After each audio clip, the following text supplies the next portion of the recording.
Is it just me, or does the Pokemon community seem to be saturated with trust me bros? People presenting themselves as definitive experts, circulating controversial claims, yet refusing to provide quantifiable data or evidence to prove those positions. Here's what it looks like.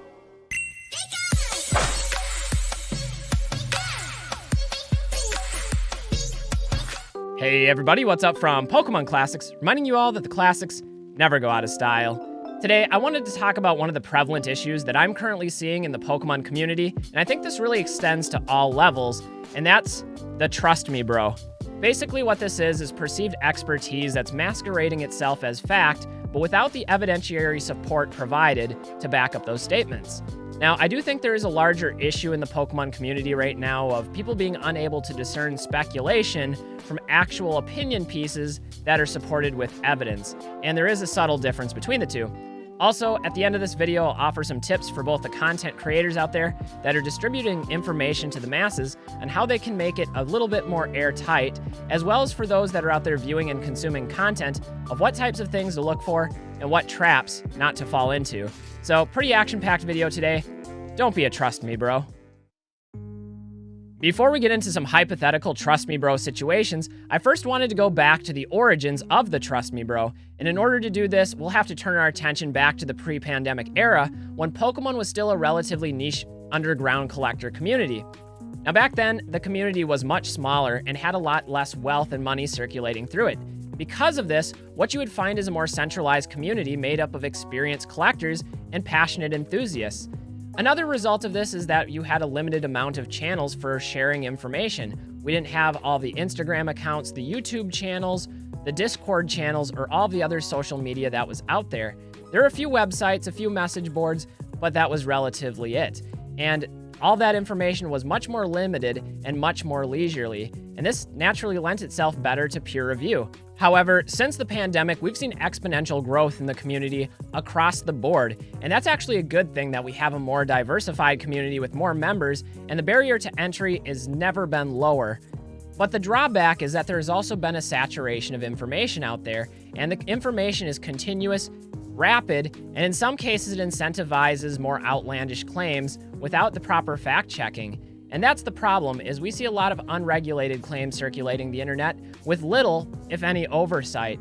And although that can be interesting to watch, it can be problematic if that information is flawed in some way. In many respects, I think the problem is twofold, and it all stems back to the commodification of information.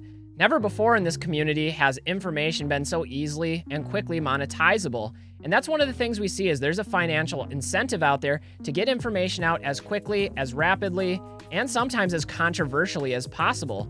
Combine that with the low barrier of entry to some of these social media platforms that reward information sharing, and that can be a potent and potentially toxic combination.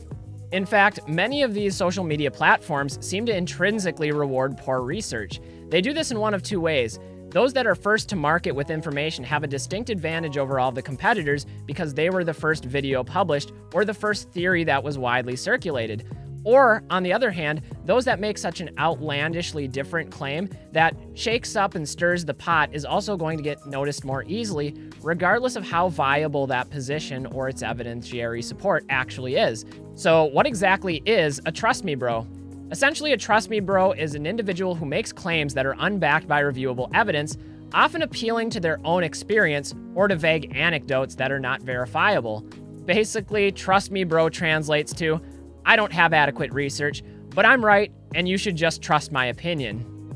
Now, just to be clear, and I want to emphasize this point, I have nothing against people sharing their opinions, their speculations, and their analyses. In fact, I love exposing myself to different takes on the market and other aspects of Pokemon, but they should be qualified as such, as opinions.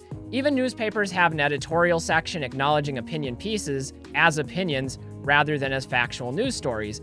Lately, though, facts and opinions, research and anecdotes, data and rumors have been conflated beyond recognition. Or at least, that's what I'm seeing out there. In my mind, trust me bro can manifest itself in one of four areas.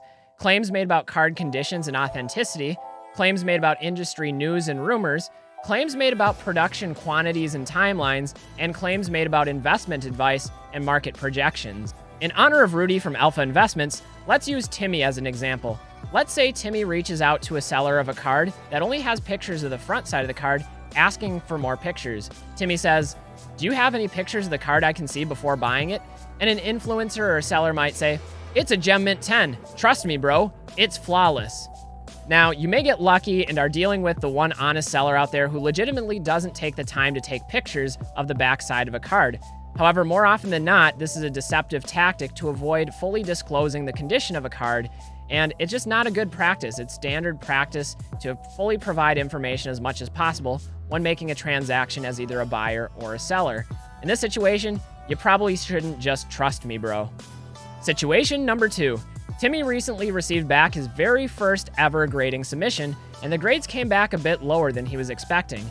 Timmy asks, "Why did my Charizard receive a PSA 7 near mint condition?" Trust me, bro responds with, "Everybody knows grading companies are controlling the populations. They only give 10s to friends and influencers. Trust me, bro." Now, there's a lot of nuance to this question, and in many situations I think it depends on the specific card in question, the known print production quality issues for that specific era of Pokemon, how many total cards were being submitted for grading, and which specific grading company we're dealing with. However, what I've found is that claims about population control are wildly exaggerated. And in fact, there's a number of websites out there where you can backtest and backtrack population data over time. One of them is Pokedata.io, and even the cards that have the limited lowest populations, vintage cards, hard to grade cards, will show consistent population growth in recent years, similar to what they showed before that. Now, I do think there is a little bit of validity to the anecdotal claims out there that PSA is looking at cards and critiquing them more harshly today than they have in the past, but that's likely limited and due to the increased valuations of those cards and PSA being on the hook for their money-back guarantee if they damage the card or if they misgrade it. So there's probably a middle ground here, but I don't think it's as simple as PSA intentionally withholding 10s and only giving them out to friends, family members, and influential people in the community. Again, this is another situation where trust me, bro, isn't sufficient evidence to support the claim. Let's take another situation. This time, our good friend Timmy is reaching out for financial advice, and he asks whether or not he should buy a new promo card, wondering whether or not it's going to get a reprint in the future. This time, our Trust Me Bro responds with, "Trust me, bro, this new promo card is a limited print. It's guaranteed to 10x by the end of the year. Buy, buy, buy." Anyway, if there was ever a red flag for a Trust Me Bro situation, it's when an individual is offering free financial advice with any sort of guarantees. Now again, if you have data to back up your opinion and you present it simply as your own thoughts and analysis, that's totally different. But what we're talking about here is when you give a definitive answer to a question about predicting the future. And that's dangerous for both the person that's giving the advice as well as for the recipient. So generally, I would avoid this. Don't just trust me, bro, when it comes to your money. Finally, let's hit you with one more scenario. This time, our buddy Timmy has upgraded his collection inventory to vintage booster boxes, and he's wondering whether or not he should hang on to those in the long term or sell them. And that's where Trust Me Bro enters once again. Trust Me Bro says, "I have a friend whose uncle used to work for Wizards of the Coast. He said one of the printers was stolen and being used to secretly reprint Wizards of the Coast boxes. Soon they'll be everywhere. Trust me, bro." Now, this one might sound outlandish at first, but I think we've all experienced enough wild rumors and conspiracy theories actively circulating within our community. And I think oftentimes these types of stories get passed on because they're interesting for one, they're controversial, but there's often also a financial incentive that these are the types of stories that social media platforms will push out because they get clicks, they get views, people watch them and actively listen. But there's also the unfortunate reality that there have been enough scams out there that are creative and deceptively evil that something like this sounds plausible. The question, though, is whether or not it's true and if there's any evidence to actually back it up. And that's where the problem comes in. Making an outlandish claim like this has to be backed by more than just, "Trust me, bro." So now that we've identified some Trust Me Bro situations within the Pokemon community, here are some tips on how you can respond as both an influencer or a creator of content, as well as a consumer of content or a prospective buyer. First, I have something for all the content creators, the influencers, and the sellers out there, and that's simply to be transparent. It's two little words, data and disclosure. Easy enough to remember. But I don't want this community to be a gatekeeping community where only the experts that have years of experience should have a voice here. That is not at all the case. If you have something to share, something to contribute, we want you here and we want to hear from you. But don't be an imposter Professor Oak in the process. Instead, be the real deal. If this is an opinion piece, if this is merely your perspective and it's speculative in nature, address it as such. Similarly, if you have something to add, actually provide some data, some sources, and some sample size to it that individuals can go back and look up that information for themselves and formulate their own opinion. Because ultimately, there should be a heightened responsibility placed on any of those that are acting as experts in this community, and the burden of proof should be exclusively placed on those that are circulating the claims. And proof can come in a number of different forms. It can be tangible evidence, such as photos, spreadsheets, price charts, past precedences, looking at how different items have performed, or quantifiable data. And there are a number of great content creators on this platform that I think do an excellent job at providing that type of information. And if you don't know where to find that type of information, there's a number of different sites and places where you can go to research. There's plenty of data available on past sales and market-related information on places like Pokedata.io, TCGfish, there's eBay, there's all of the other auction companies. If you're looking for news, there's news websites out there like PokeBeach. And if you want to run something by other experts in the community, there's plenty of Discords and message boards like E4 where you can provide that information and get some feedback. So it's very widely available and easily accessible. And to all the viewers and potential buyers out there, it's not a bad thing to approach this hobby with a healthy dose of skepticism.